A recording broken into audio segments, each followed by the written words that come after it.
एगो नया खबर निकलल बा। अब ओझा लोग के किस्मत पहाड़ पे चढ़िए जाई। वो कौन खबर मालिक? तनी हमरो के सुनाई ना। पटना में सब ओझा एगो यूनियन बना के 3 दिन से धरना देले बड़न। आ तेजस्वी यादव जी वादा कइले बड़न कि सरकारी कर्मचारी जैसन महीना देवे के। तोरे के ओझाई नहिया खूबे ठिकानाई, जब सरकारी हो खल जाई। तोरे के ओझाई नहिया खूबे ठिकानाई, जब सरकारी हो मुर्गा दारू खूबे छिलाई, जब सरकारी हो खल जाई। मुर्गा दारू खूबे छिलाई, जब सरकारी हो खल जाई। मिली से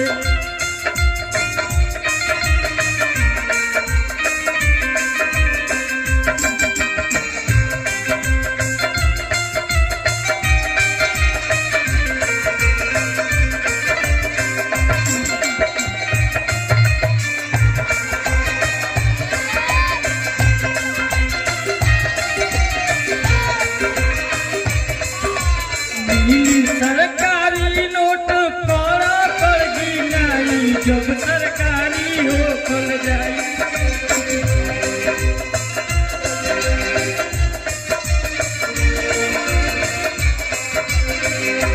कहीं बंदूकिया लेखा घूमे चल चलाई, जब सरकार हो खल जाई। मुर्गा दारू खूब छिलाई, जब सरकारी हो खल जाई।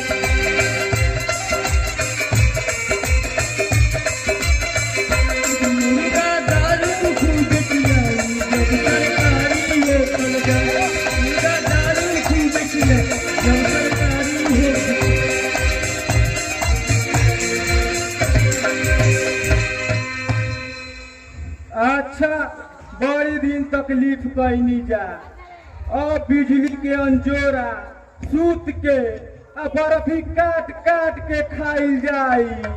अब बेचारा भूतनाथ सिंहवा के ओझाई कम चलत रहे, बाकी अब ओकरो किस्मत चमकिए जाई।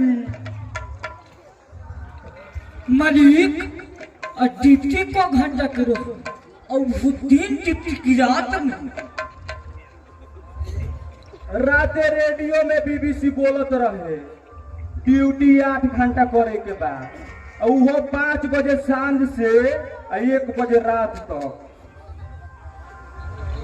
बीच बीच में छुट्टियों मिली, एतवारों के छुट्टी बा आधा घंटा मिली, 1 लीटर दारू मिली, 1 पैकेट नमकीन आ रहे खातिर सरकारी क्वार्टरों मिली। मालिक इह जवाल में कोनो के ओझा नहीं खे बनावे के। हमनी के तीनों ओझा मिल के छीलो रसगुल्ला खाए जाई, आ कोनो के सिखावलो जाई तो 5-5 हजार रुपया लिहल जाई। देखो ना ओझा सिंह, भूतनाथवा के एक जगह भेजले रही शिवदही के घरे।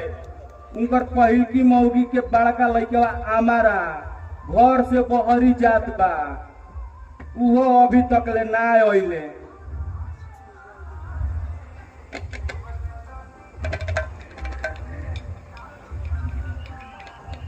हईलो 500 रुपया आ जा नाच वाली के बोलवले अइह, आ 1 बोतल दारू ले लिह आ नमकीन ले लिह।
अब ऐसा जाल फेंकी कि बरारी फंस जाओ। तुहार काम रहे पाता लगावे के, पाता लगा दिलो। ओझा सिंह अब तुहार काम बाकी शिव दहिन के दुआरी पे चुनरी, एक लाल रंग का कपड़ा, सुई, 1.25 रुपया आ 5 गो मिठाई ले जाके रखियावो। अपने देखियो सन अपने मने सका जी हसन, फिर तो हमनिए फिरी हसन। तब चाहे जैसे मन करी पेरे के आ चाहे गारे के। ई तो हमरा बाएं हाथ के खेल बा। तब तेरी कौन बात के चोट मंगनिया पट बिया